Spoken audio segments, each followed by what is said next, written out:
Hey guys, it's Darcy Lakube here reporting from Hong Kong. We're taking a first look at the iPhone 5 versus the HTC One X. Now, both are remarkably beautiful devices, marvels of engineering really. Nice thin profile, brilliant, beautiful displays that are large.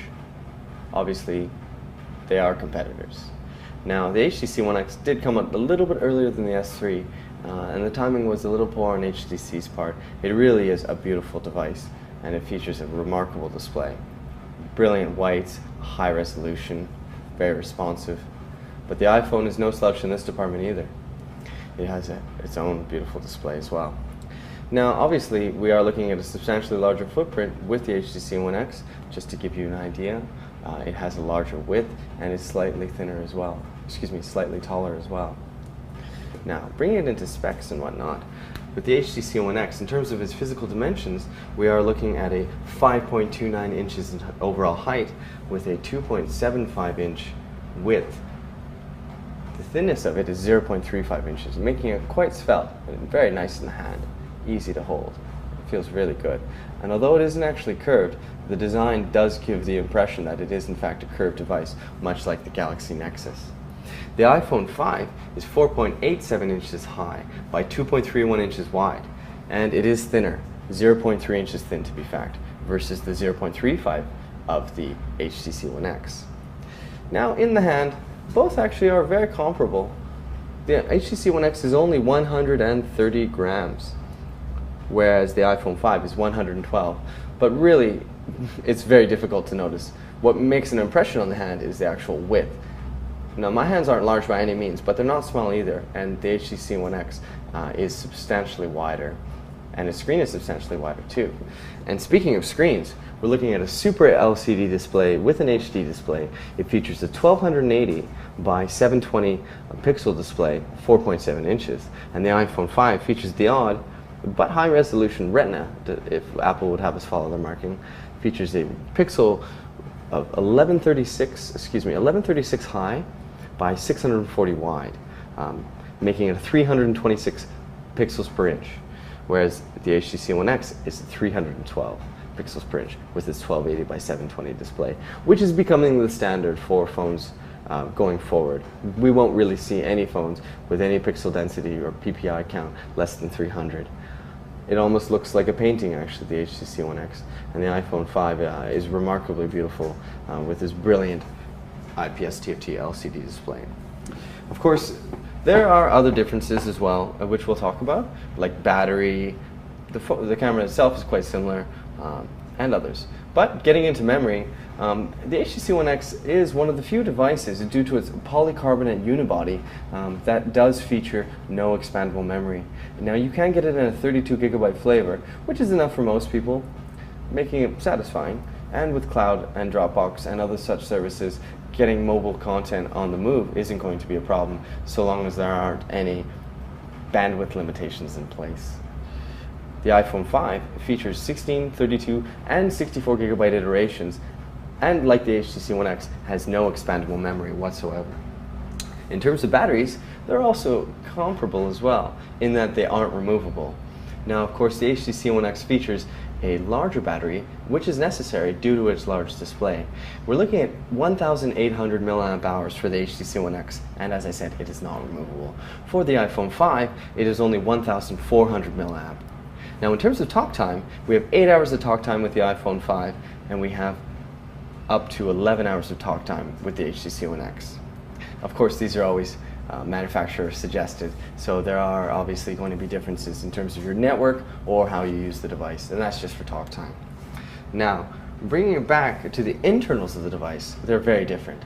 This features Apple's own design, Apple A6 processor with design references borrowed from ARM, which of course is powering hundreds and hundreds of millions, if not billions, of mobile devices today. Of course, Intel is going to try and change that, but that's the topic for another time. Now, this features the Tegra 3 SoC. Now, it is clocked at a very high clock speed, but it does feature a different architecture. So though it is a quad core, it is still only going to be actually probably about 10% slower in terms of benchmarks And benchmarks really have very little to do with real-world application. But just to give you guys an idea, I've loaded up a bookmark of Android Authority here. I'm just going to open. Obviously, you see both open quickly. Just going to type in Android here on both. Okay. All right, and let's push it at the same time. Now, it should be known that I've cleared the cache on both to give us a real, fair world example demonstration for you guys. So let's just click it and see what loads first. Here we go. All right, HTC is off to a good start. Okay. Now, it looks like, okay, the iPhone 5 did finish slightly before. And it should be known, though, and we're still working on the HTC One X, that the iPhone 5 doesn't have flash support. Now, we are running flash here, obviously. A little bit of lag. Flash is extremely demanding, and in fact, as we know, Adobe has suspended support for Apple on mobile devices, and we are going to be moving towards an HTML5 standard. Now let's just see the rotation. Okay, so now Apple has developed a great reputation for having extremely responsive devices, and the iPhone 5 really is no exception. Extremely fluid. So pinch to zoom is just, I mean, it looks like it's even faster than Jelly Bean. Potentially 90 or 120 frames a second, and its next generation LCD display really renders images and text remarkably well. Now, Dolphin, of course, if we want to give a truer test, we probably should give Chrome, but it is nice actually to have Flash. It is still not been replaced by any existing technology online, and you will still find it on the majority of sites. But, you know, that's not to say the HTC One X is a slouch. It still renders content very, very quickly and is very beautiful. It's just because there is no flash, and because Apple controls the browsing experience essentially on iOS, they are able to optimize it. In addition, the processor on this features specs that best the world's best-selling Android device, of course the Galaxy S3 now, but only by about 5 to 10%. Either way, both are beautiful and both are fast. Let's bring it back to the home. Now, of course, these are competitors. Now, this is an Android-based device, and it's running Android Ice Cream Sandwich at 4.04 iteration with Sense 4.0 overlay. Now, Jelly Bean, which is the next generation of Android, is promised for HTC's devices. We haven't been given a release date yet, but it should be coming soon. Now, the iPhone 5 features iOS 6, which a lot of people love, and also a lot of people hate. The mapping solution that's contained within, sadly, has earned itself a lot of bad press, and for good reason.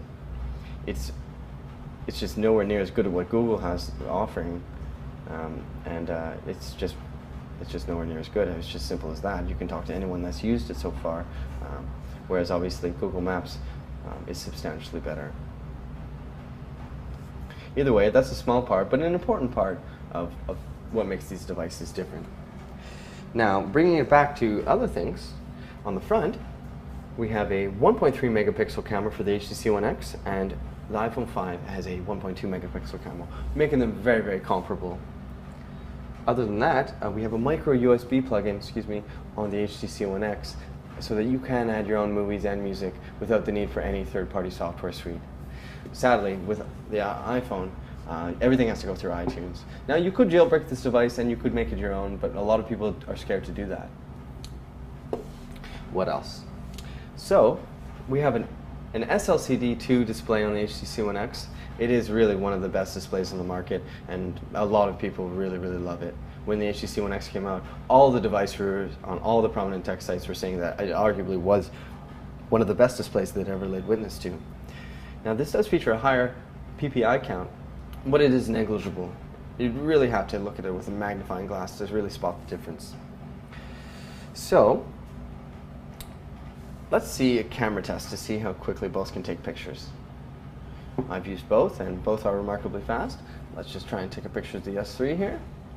Get them both in the hand. Let them focus.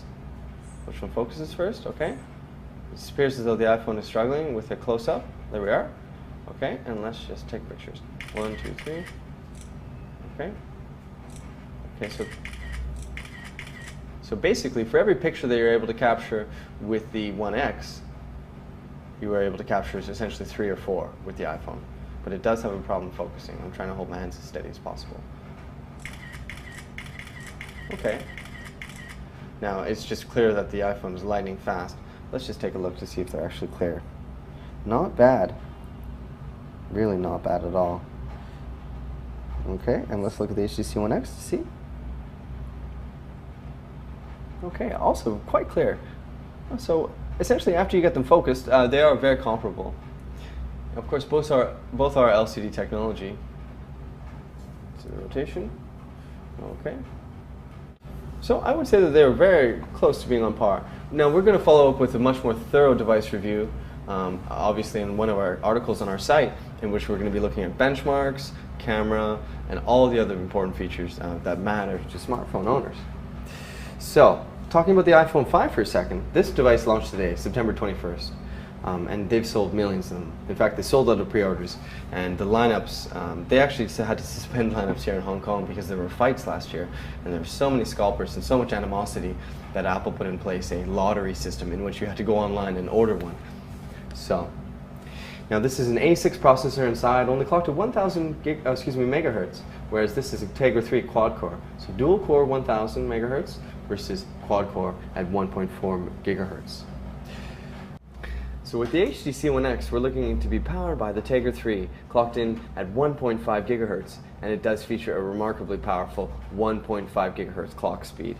Now, NVIDIA has vast experience with gaming, so Tegra is gaming. They always have their own market. The apps and the games available there are going to be optimized for that, and so you will enjoy an extremely fluid and immersive gaming experience with the Tegra-powered device. The iPhone 5, though, is powered by a 1 gigahertz dual-core A6 processor, which Apple designed themselves. But initial benchmarks are showing that it bests the HTC One X in a variety of situations, albeit only slightly. Other than that, obviously very different operating systems with iOS 6 versus Android. It really depends on what you're looking for. A lot of things that matter to smartphone owners are like one-handed operation. Now, it is arguably easier to use the iPhone for one-handed operation. You still have a large display. The width, obviously, is nowhere near that of the HTC One X, but it is comparable in terms of how tall it is. So it's really up to you. A lot of people don't really mind tapping and having custom keyboards and everything with Android. You can really customize the experience and make it your own. And it's really funny to see how Apple has incrementally incorporated features into its software suite that mimic and emulate many, many features of what Android already has on the table. But they do say that copying is the best form of flattery, or something similar to that. So maybe Apple's just following Android's lead. Either way, these are two of the leading devices in the marketplace today, so we wanted to give you a hands-on comparison of the HTC One X versus the iPhone 5. I'm really liking both. Simple as that. Obviously, I'm an Android fan, you know, we have Android authority here, but competition between, you know, the serious players in the mobile business is a really good thing for consumers, and we need to engender that, we need to encourage that. People vote with their dollars more than anything today, and there's no doubt in anyone's mind that the iPhone 5 will probably be the best-selling mobile device for the next little while.